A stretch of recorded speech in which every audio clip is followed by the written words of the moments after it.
A companhia de Liu Ka Besson, que dirigiu Táxi, O Quinto Elemento e Leon, lançou um filme sobre o Kursk, o submarino nuclear russo que afundou no ano 2000. A estreia do filme é uma boa oportunidade para relembrar os fatos mais misteriosos relacionados a essa tragédia.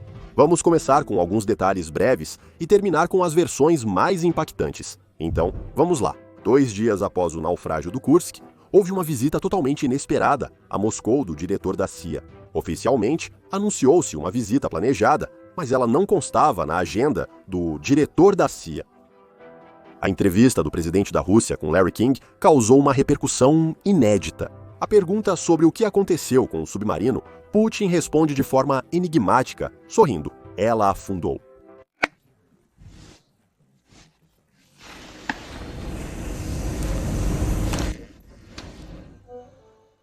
Depois disso, surgiram suspeitas entre o povo de que Putin estaria envolvido no naufrágio do submarino.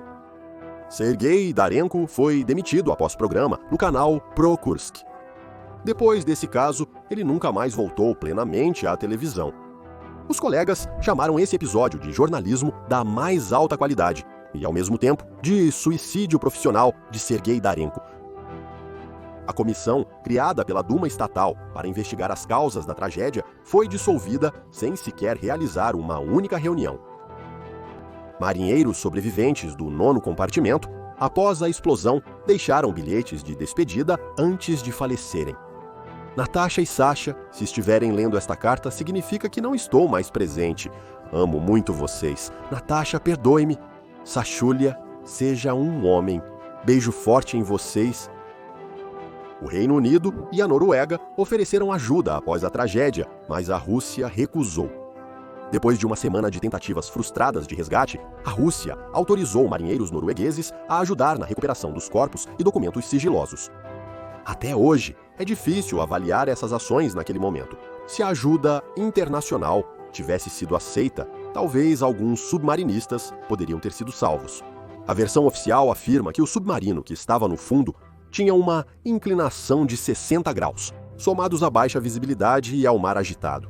Isso levou ao fato de que os veículos subaquáticos não conseguiram cumprir sua missão nem no dia 13, nem no dia 14, nem no dia 15 de agosto, nem depois. Porém, o comandante da equipe de resgate, David Russell, afirma: "Nós entendemos que as informações que nos foram passadas eram falsas. A visibilidade era boa e o mar estava calmo. A posição do submarino Kursk era aceitável e era possível ajudar os sobreviventes." Sobre a desinformação também falou o almirante norueguês Einar Skorgen, que participou da operação. Os mergulhadores desceram bem rápido. O submarino estava lá. Sua posição era totalmente horizontal, não havia uma correnteza forte. Os russos nos disseram que o anel da escotilha de resgate estava danificado, mas isso não era verdade. Então era possível acoplar ao Kursk, e os acontecimentos seguintes provaram isso. Logo após a chegada, os noruegueses tiveram sucesso às 13 horas em ponto. No dia 20 de agosto, após acoplar o aparelho de resgate, abriram o 9º compartimento do submarino. Após 2 horas, as autoridades declararam oficialmente que não havia sobreviventes. Que o submarino estava completamente submerso ficou conhecido já no dia 19 de agosto, após os mergulhadores terem batido no casco do Kursk. No outono de 2001, o submarino foi trazido à superfície e, com a ajuda de pontões, rebocado até o dique seco. Anteriormente, a proa do cruzador naufragado foi cortada e deixada no fundo do mar, apesar de especialistas sugerirem resgatá-lo por completo. Depois, essa parte foi explodida no fundo do mar, destruindo intencionalmente uma das provas mais importantes. Segundo a versão oficial, o primeiro torpedo explodiu por um vazamento de combustível. Após a primeira explosão, iniciou-se um incêndio e os demais torpedos detonaram. Uma segunda explosão ocorreu, destruindo vários compartimentos do submarino. Essa versão foi registrada no livro A Verdade sobre Kursk, do procurador-geral Ustinov. Ela foi duramente criticada por especialistas. Muitos deles se inclinavam para uma ou outra versão alternativa. Foram apresentadas estranho. Suposição de que havia um terrorista suicida do Daguestão a bordo. O suspeito era o especialista civil da fábrica Dag Diesel, Mamed Gadzhiev, que foi designado para a tripulação durante a missão. O homem estava no primeiro compartimento durante a explosão, onde ela ocorreu. Porém, mais tarde, sua inocência foi comprovada. Quando o Kursk realizou o disparo demonstrativo do novo torpedo, o submarino americano Memphis estava muito próximo. Temendo outro disparo, os americanos atiraram contra o Kursk.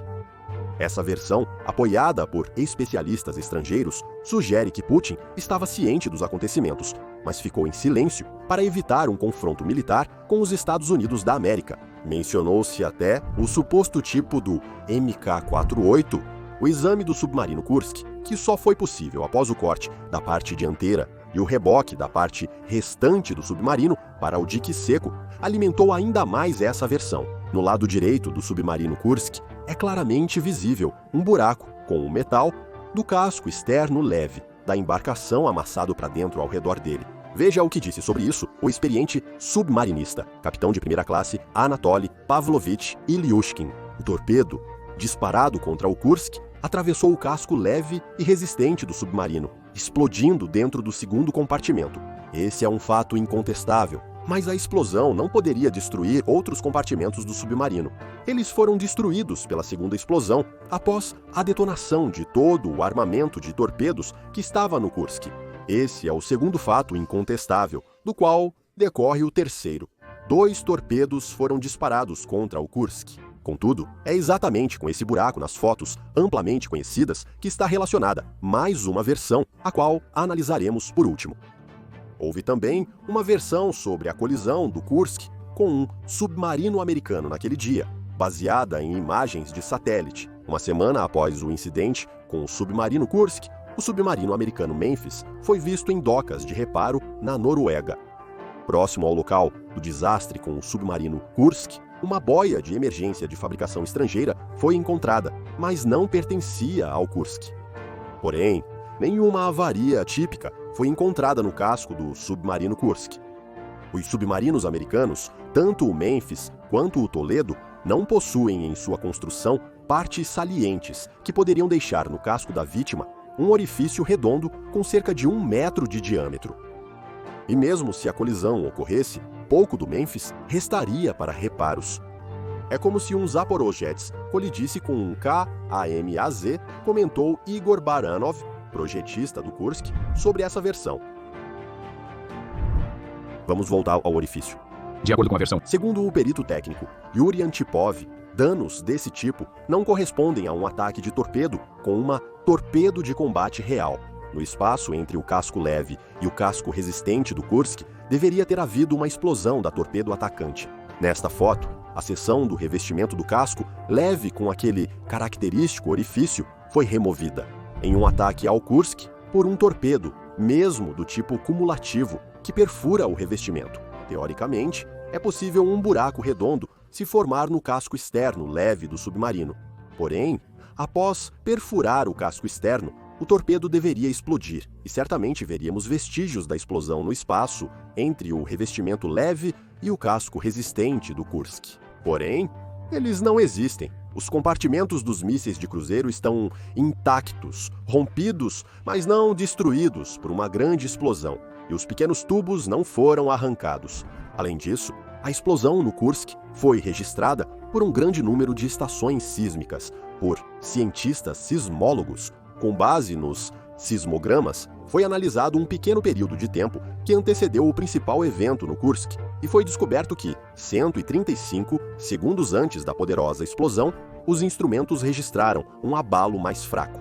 E isso confirma que no Kursk, inicialmente ocorreu a explosão de um torpedo defeituoso, que após 135 segundos provocou a detonação e explosão de dezenas de torpedos, destruindo completamente o submarino. Esse fato também foi reconhecido pelo Ministério da Defesa russo. Mas se analisarmos mais profundamente os resultados e conclusões dos sismólogos estrangeiros, veremos que não um, mas 2 abalos foram registrados pelos instrumentos antes da explosão principal. O primeiro realmente ocorreu 135 segundos antes do evento principal, mas após o primeiro abalo fraco, cerca de 70 segundos antes da explosão principal, houve um segundo abalo fraco.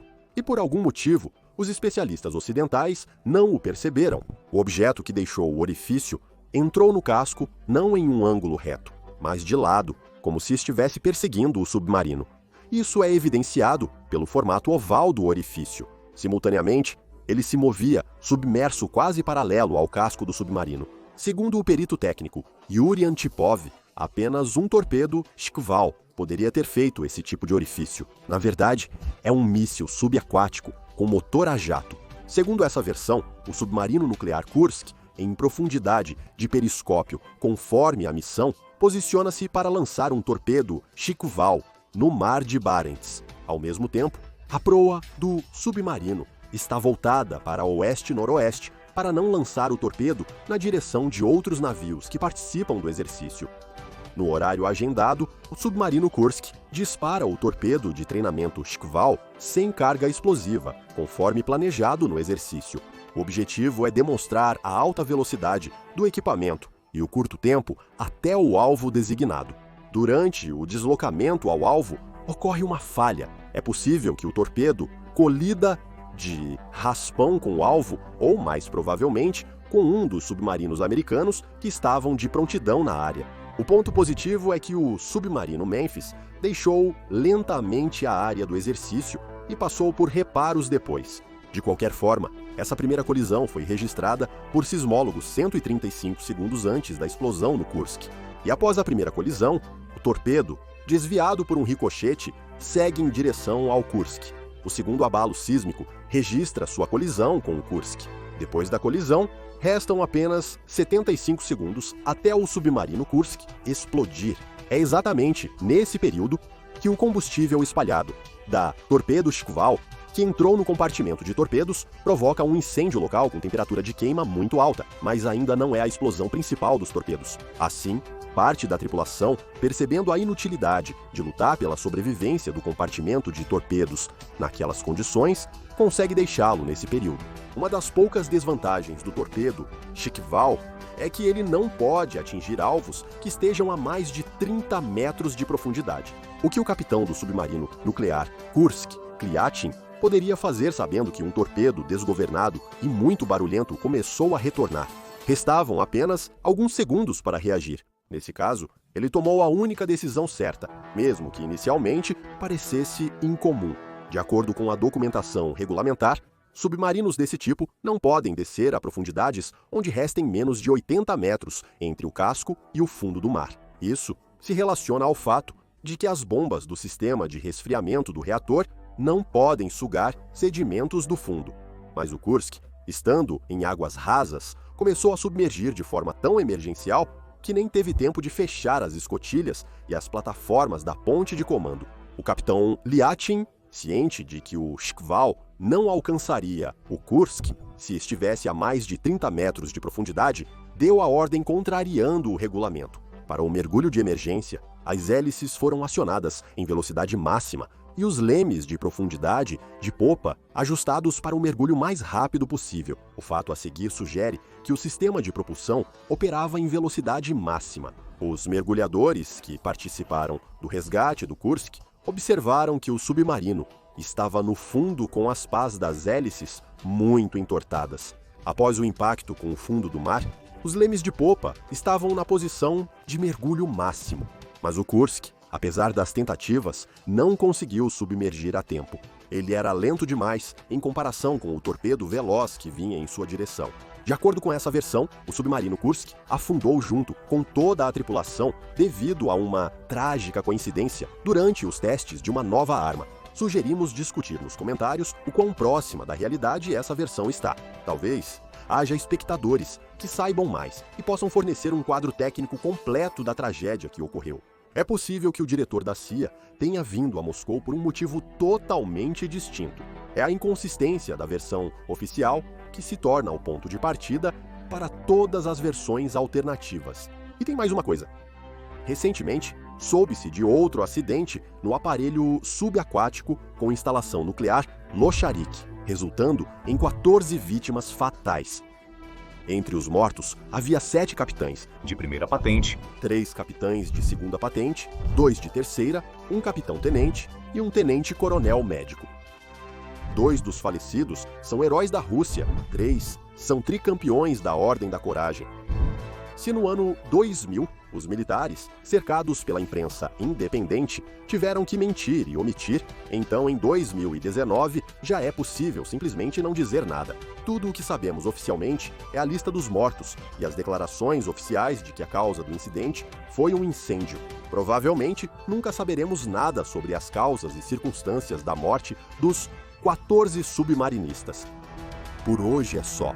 Mesmo que você ache que esquecemos alguma coisa, avalie este vídeo, pois, graças às suas avaliações, entendemos se vale a pena fazer episódios semelhantes. Cuidem-se e até a próxima no nosso canal.